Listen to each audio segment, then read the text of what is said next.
Welcome to Season 2 of the Soar podcast, the place for creative entrepreneurs who want to build healthier, happier, more profitable self-employed businesses.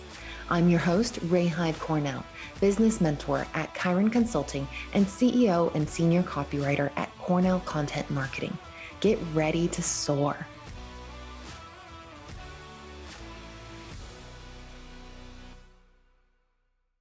Welcome to the Soar podcast. Today, I have with us the lovely Jennifer Colwell. Jennifer, tell us all about your business and what it is that you do. Hi, thanks so much for having me. I'm super excited to be here today.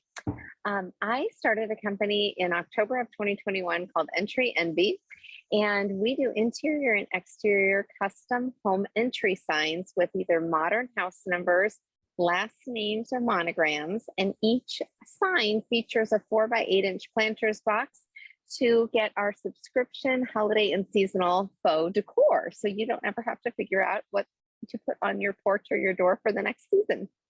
It's so cool. I absolutely love this idea. And when you and I first connected, I think it was through Sub Summit or Subta somehow, because I'm big in the subscription space on the Cornell side. And I was like, this is insane. I've never heard of this idea before. This is brilliant. And it's very rare nowadays that you come upon an idea that is truly new and novel. How did you come up with this idea for this business? It's an elegant solution to an everyday problem, right? Mm-hmm. I was my own first customer. So the story is, it has to go back to January of 2020.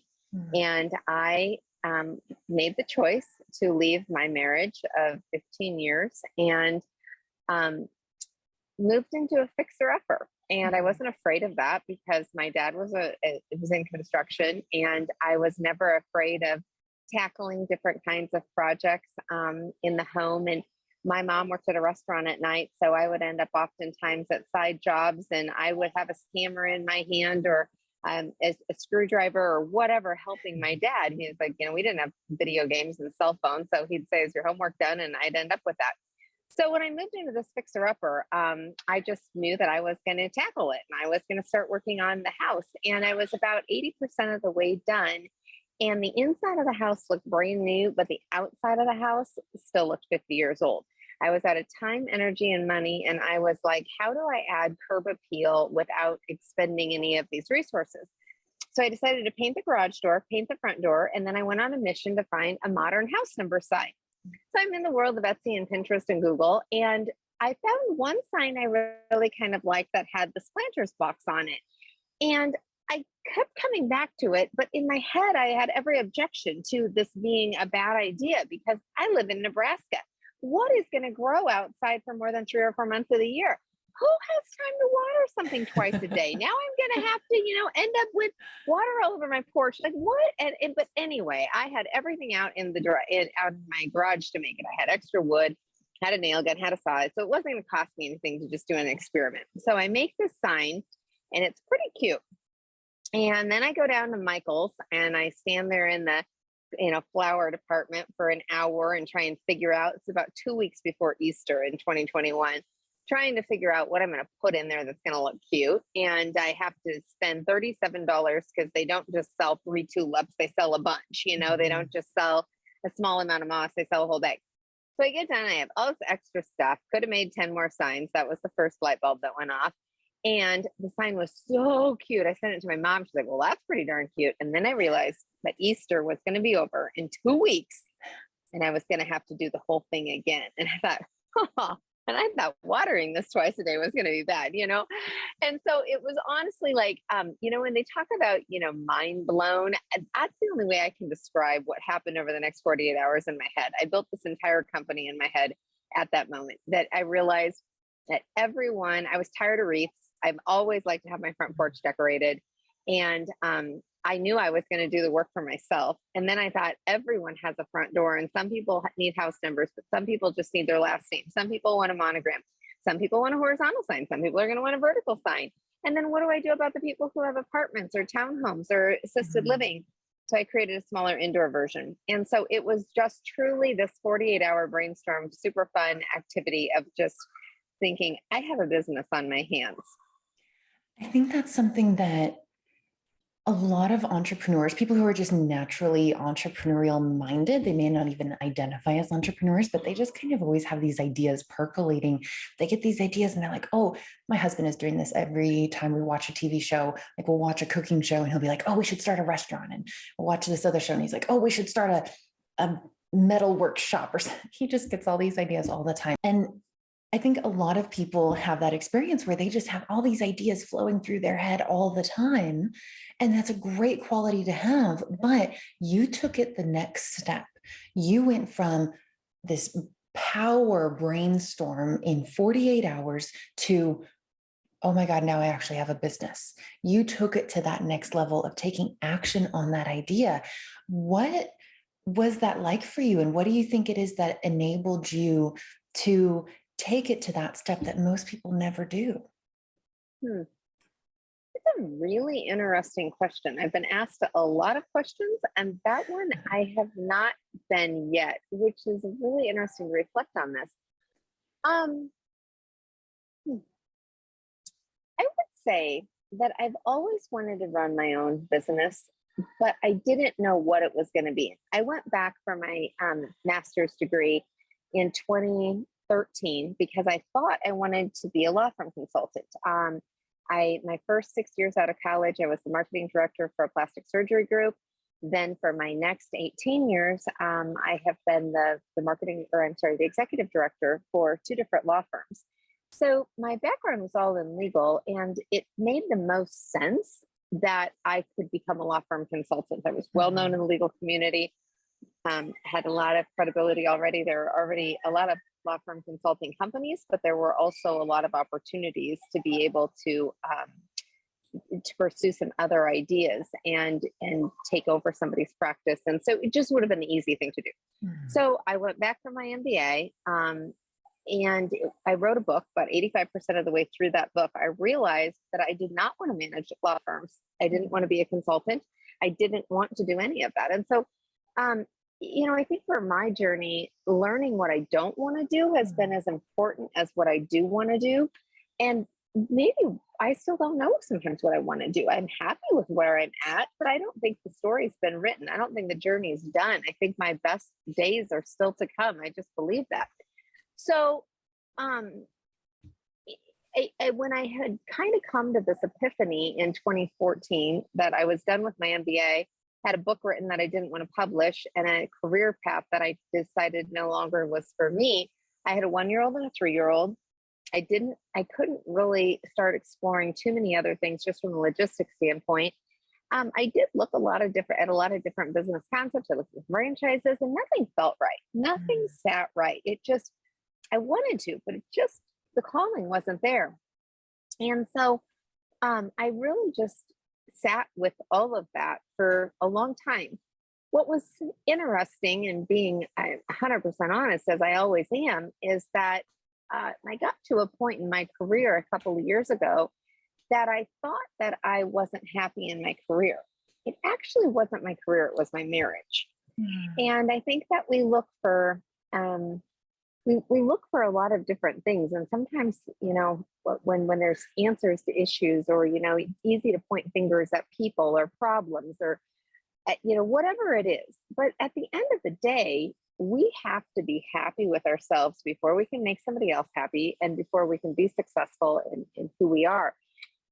And so for me, it wasn't my job. It was an easy place to point a finger and say, well, it must be the lawyers that I'm working for. It must be that I'm bored. It must be that I'm not challenged, but it wasn't. It was my marriage. And when I kind of came to that truth for myself, I had to make a choice. And that, I've said, was the hardest decision of my adult life, was to get divorced, to leave my husband, because that was not part of our family values.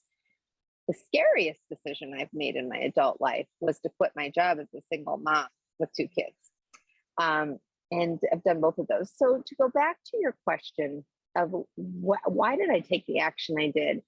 I think it all has to do with knowing I'd always wanted to own my own company, not knowing what I wanted that to be, And when it finally fit right, I was in a space, I was already divorced.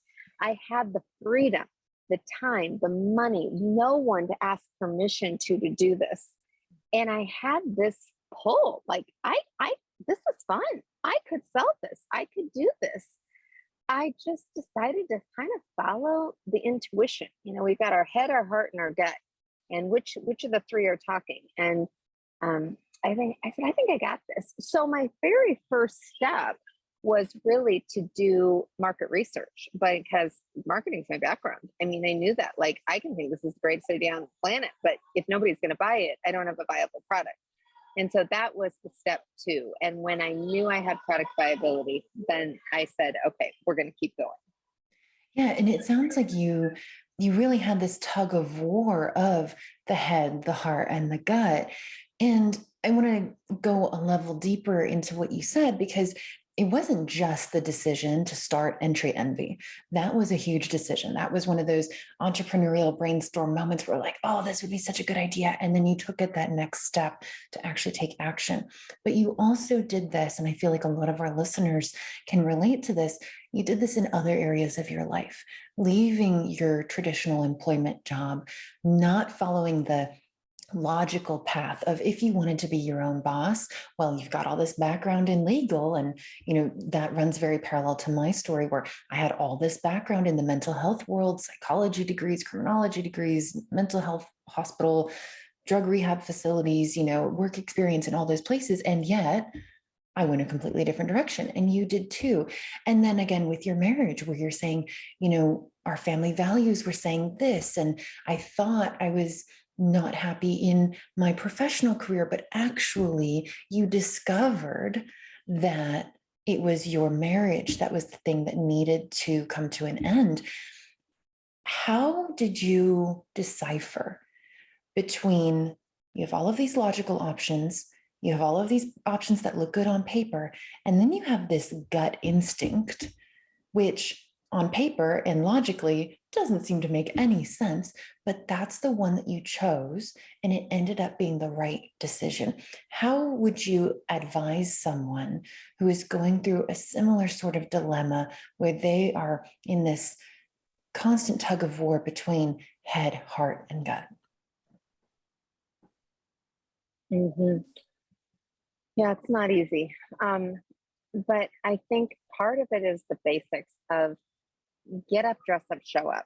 Keep putting one foot in front of the other. And as long as you're moving forward, you're not moving back. And there are some dark days and there are some periods where you definitely kind of step back and go, oh my God, what the hell am I doing? And is that the right thing? But, and I think third huge part of it is just trusting. And my first word of the year this year, I always pick a word of the year, is fearless. And that was, I can't remember who said it. The most recent person I remember saying it is Rachel Hollis, who said, doubt has killed more dreams than failure ever has. Yeah. And so it's that piece of, you can choose to be scared and not do a lot of things, or you can choose to be scared and keep doing them and just go forward. And I like to be in control, and I want to choose my life. I want to design my life. And it's kind of like, I guess my equation, and I don't know that it's a good one, but it's just like, if I'm going to, get in the car and it's going to go 200 miles down the road, would I rather drive it or would I rather have somebody else drive it? Well, I'd rather drive it. I trust myself more than I trust anyone else. And when I realized that, so that's my second word of the year is trust. And that it's trusting me, it's trusting the universe, it's trusting God, it's trusting that the process is working out the way that it's supposed to and working out so much better. I mean, I turned an awful, not happy version of myself 2.5 years ago to literally kind of a pot of gold, that it's like, wow, this is okay. And that's, who could have written that, right? And I don't know how the story ends. We're still writing it, and that's good. But I think it is just choosing you and choosing not to be scared. Just be in the driver's seat And sometimes, and I was just having this conversation with a gal the other day, people who are super, super logical and data driven, this is hard. And I am, but I'm also a lot of gut. I'm a lot of heart. And it's the balance. And I don't think that there's anything easy about it. But I think you've got to trust yourself and know that you are enough, and you are going to make the right choices for you at the time that you make them, and everything is happening for a reason. And even when sometimes you wonder why, and there's dark moments and there's days that you just are questioning, just trust it's all happening for a reason. And I definitely every day have those issues of, it's easy to look at sometimes at, sales. If you, it's like a watch pot never boils. Well, some days I look at it and I go, oh, that doesn't look so good today. But, if you look at things over time, and you just trust that it is all happening, and even those days are happening for a reason, it's part of the process. Yeah. And I love that you mentioned the word trust, because that's ultimately when everything is on our shoulders, or when it feels like everything is on our shoulders, that's all you can do. Otherwise, the alternative is you crumble and you give up because of self-doubt, to your point.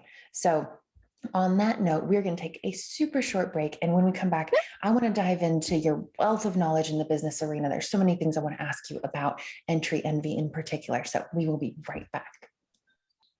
Hey, Ray High Cornell here. If you're tired of doing it all yourself, all on your own, and you want a supportive, high vibe place to call your home, then the Archer Mastermind is where you belong. This small group program includes monthly business building trainings designed specifically for you and where you are in your business, Chiron Council group coaching sessions, motivating co-working sessions, special ticket prices for retreats in Colorado Springs, Las Vegas, Sedona, plus free access to Business Building Week and everything inside the Chiron Academy, which includes all of my workshops and courses to help you make massive leaps forward quickly.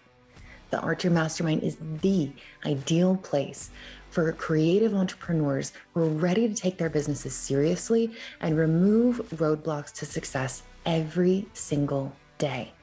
Early bird pricing is open now through November 30th. And if you're listening to this after November 30th, you can still get in. We open the doors for the Q1, Q2 Mastermind cohort on January 1st. So check it out, learn more, and apply at chironconsulting.us/mastermind. And we're back talking with Jennifer Colwell about her business, Entry Envy, and how she got to this point. Now, Jennifer, one of the things that I know a little bit about your business.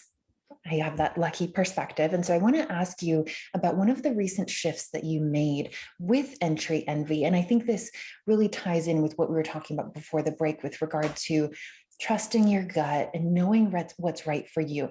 So when we first met and we started talking about your business and your target audience, you told me your target audience is anybody with a door, whether that's an outside door, like a house, a condo, something like that, or in apartments, dorm rooms, assisted living facilities where they have these inside doors to the rest of the community.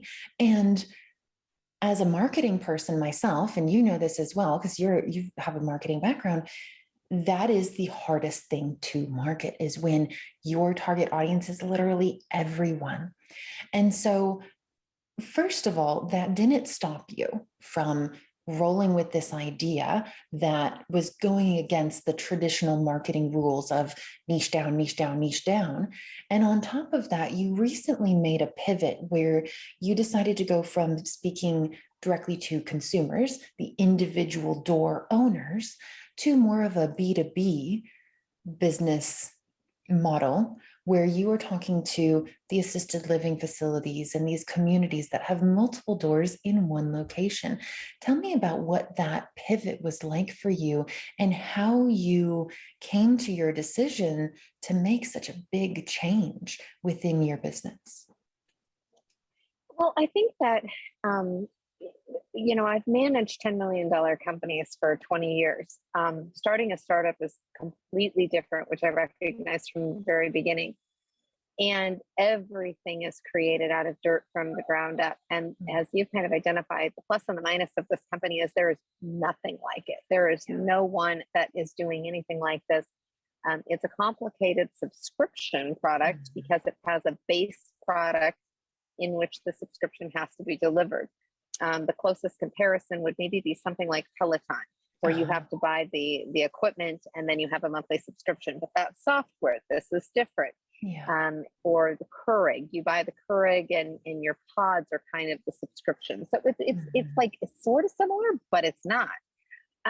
So that's definitely been a challenge. And then, as you say, there's a niche per se.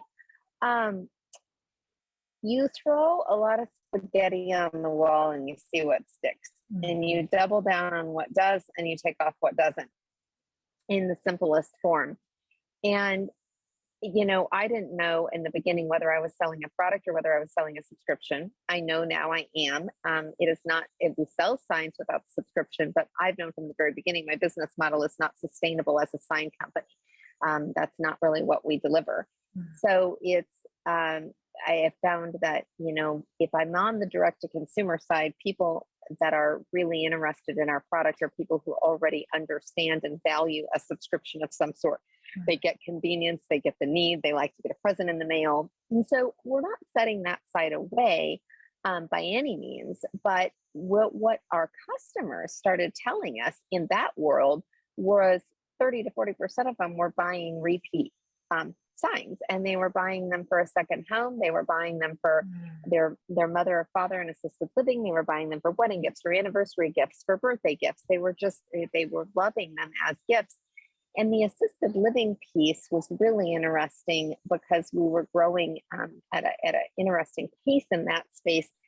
And it was not one that was obvious. And it's not that the customer, the person who's living in an assisted living facility, or even if they're at their house, my grandma's 91, she's not going to subscribe because she doesn't do online. She doesn't get that whole concept.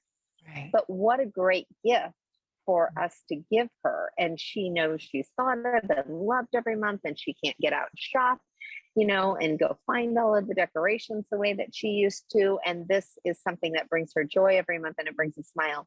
And so it's easy for me to relate to that because it's her, and that's what other women in particular were identifying. And so then it became the assisted living facility saying, wait a second, where'd you get this really cute sign at? What a great way to personalize the space. It's really important to seniors who have moved into assisted living, even independent living. That is their home.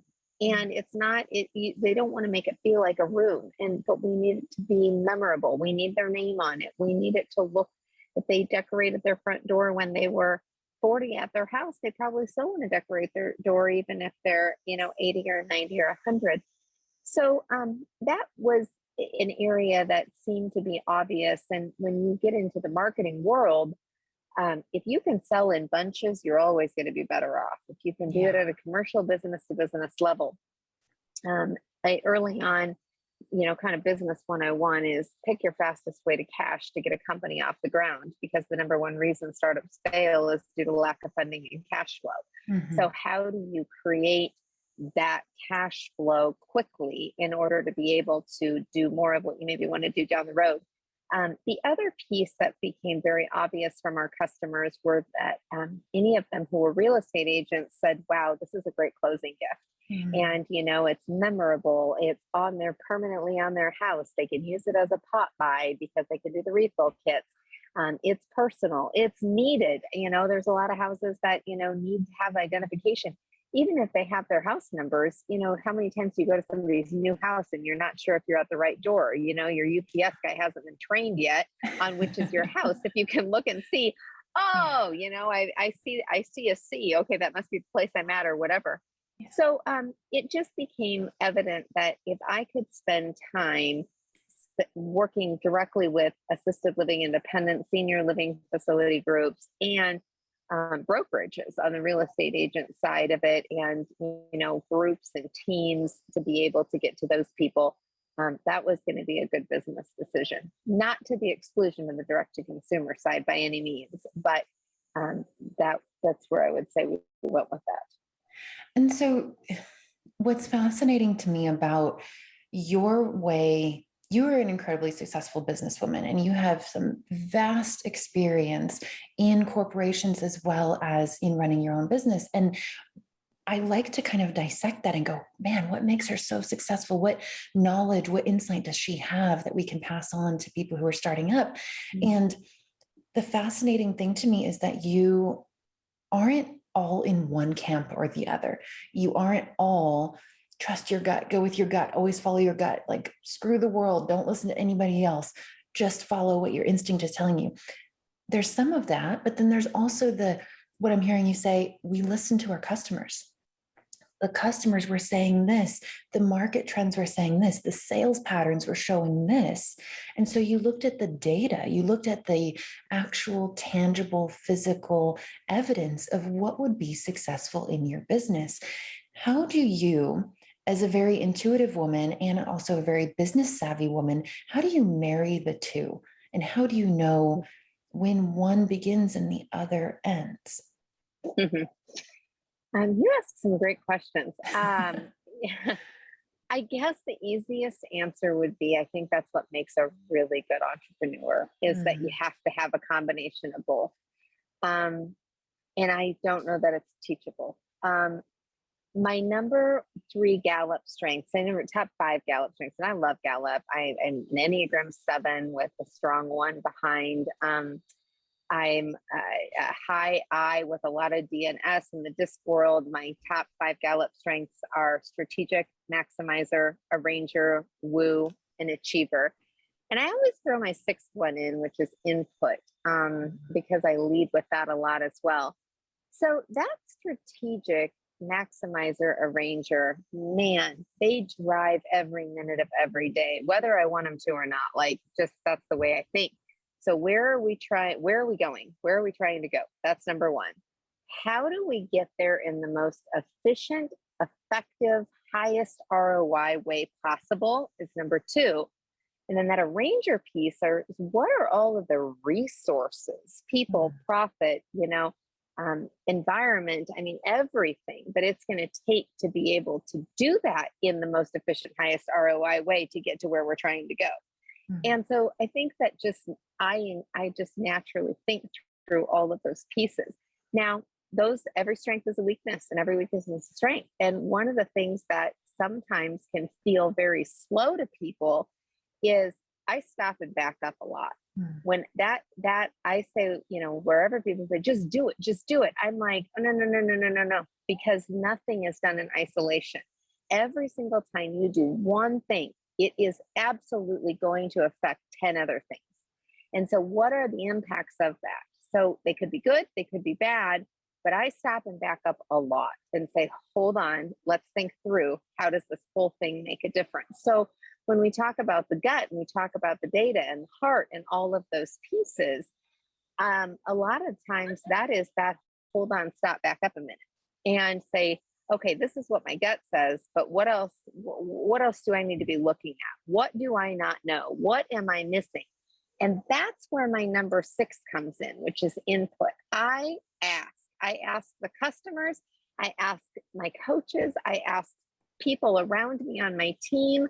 I ask a lot of questions. Now, I'm not afraid to make the decision. I will absolutely, at the end of the day, say, this is what we're doing and we'll go forward, because I'm a big believer in, I'm no analysis by paralysis, like forget it. You got to move. But I want that input. And that also helps me get buy-in. It helps people understand, especially on my team, why I'm making the decision that I am. I listened to you, I heard you, but based on everything I said, I heard this is what we're doing different. And so it's there. I don't know that there is a line, but it's drawing upon all of the resources that you have available to make a decision at that time. You're never going to have all of the information. You've got to make a decision based on what you know at that time, but find out as much as you can and then go. And then don't go back, right? Like you did it. Like that is not the stop back up time. Like I am, go. But in the moment of making the decision, you got to stop for a second and think through that before you just hit the 60-mile-an-hour. But does that make sense? It does. It absolutely makes sense. And I think in addition to what we can learn about your thought process and the way that you pull in all these different sources of information from yourself, as well as from outside people, I think the kind of like meta layer in all of this is knowing yourself. So you know Oh, yourself, you've done the DISC assessments, you've done the Enneagram, you've done the Strengths Finder through Gallup, and you know all of your strengths. And I love that you said every strength is a weakness and every weakness is a strength. And I think that's really the takeaway here, because it's going to be extremely rare for someone to have the same combination of strengths as you do. okay. But Okay. anybody listening to this who wants to kind of figure out their own best practice for making decisions needs to go better understand themselves. And these tools, which we'll link to in the show notes, I'm so glad you mentioned these are great resources for really understanding the strengths that you innately have within yourself and how you can leverage those to make these better business decisions for yourself. I mean, every single study that has ever been done on leadership doesn't argue about one thing. And that is the most important quality of a leader is self-awareness. Yeah. Absolutely. You've got to know yourself. And the journey is never done. I mean, I think the quote is something like the company is only going to go as far as the entrepreneur does, right? So it's that constant journey of personal growth and development, and we never know all the answers. We're never good enough. We have to keep learning and surround yourself with people who are smarter than you in what they do. I don't want a team that's the same. Oh dear God, we don't need two of me. We need people who think different, right? And that's and my mom. So I'll tell you a great example. So my mom is very, very involved in our company, and she's a rock star. It's so fun to work with her. So my number 34, bottom of the barrel, can't tie my shoe the same way twice, is consistency. Got none of it. My world, I see every shade of gray. Every situation is different. Everything is unique. Again, can be a strength as well. But if you ask me to do the same thing every day at 8 a.m., oh, I'm out. I mean, they talk about raising kids and like the top, like the most important qualities. I don't know if y'all have kids, but like they say, you got to be disciplined and consistency. Those are the top two things. I'm like, oh my God, I'm destined to be a horrible mother if we're going to go off of that, because discipline's like 18 and consistency is 34. I'm thinking, oh man, Lord help me. But they say it takes a village to raise a child. So I have been depending on my village to have those things that I don't for the last 10 and 12 years, as my girls are. But my mother's top three strengths, and just feel a tiny bit sorry for me for a second: discipline, consistency, and responsibility. Oh That's what I was raised by. Polar opposites. And try and be raised by that. I mean, everything in my world for 44 years needed to be done yesterday for my mom, always, and God love her. And it's probably one of the things that absolutely has balanced the fact that those are not naturally my strengths, right? But they are hers.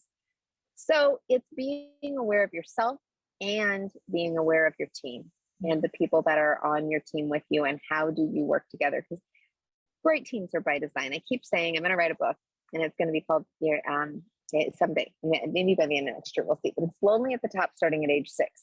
And the reason why I say that is I've always been a leader naturally, and my children are too. They've been running the playground since they were 2, and I, in a lot of ways, I see it, especially my daughter who's now in middle school. I feel sorry for her for right now, because I know how hard it's going to be for her to get through the educational years of our institutional system. And every single person who's going to come into those classrooms from the company is going to talk to these kids and say, the most important thing that you know how to do is to be a team member, to work together, to get along with people. It's the most important quality. Yeah, I know. I heard that. I heard that all the way through grade school, through middle school, through high school, through college. And by the time I got done with college, I was so tired of hearing that word team. What no one told me, and the reason why I say that is because I mean I've graduated with nothing less than a 4.0 through everything. I've always had A's and whatever. And I always did all the work for everybody. I was Yeah. always on the team and I was doing all the work. I got the A, everybody else got the credit, blah, blah, blah. And I just despised teamwork by the time I got done with my education. What no one told me was no, you're in the top 5%. You're always going to be in the top 5%.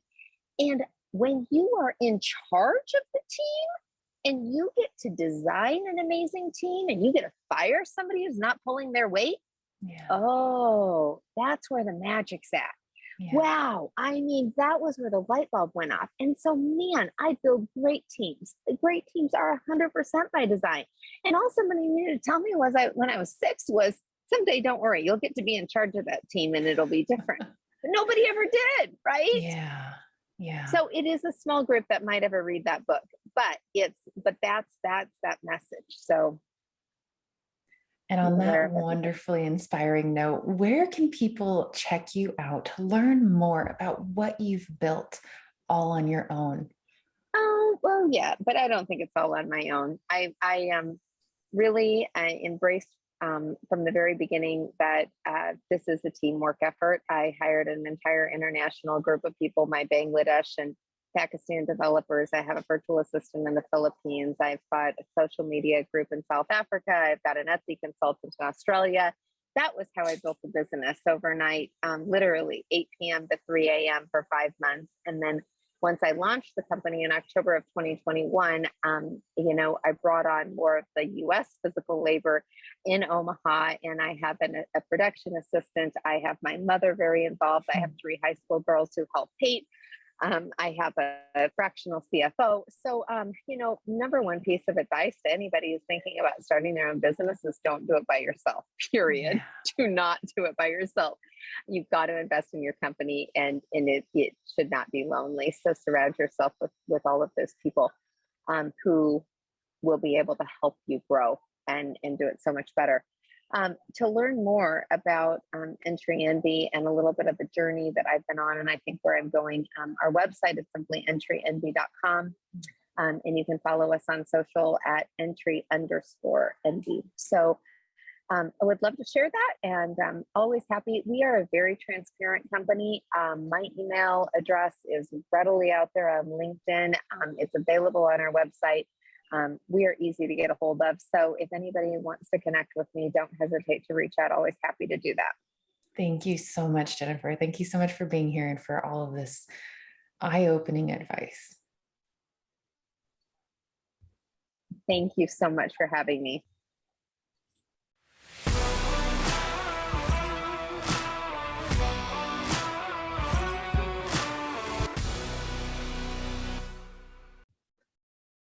Hey, Ray here again. Thanks for listening. If you liked this episode, please subscribe and rate us in your favorite podcasting platform. Want to be a guest on the show or know someone who has an amazing story of entrepreneurship? Apply on our website at chironconsulting.us/podcast.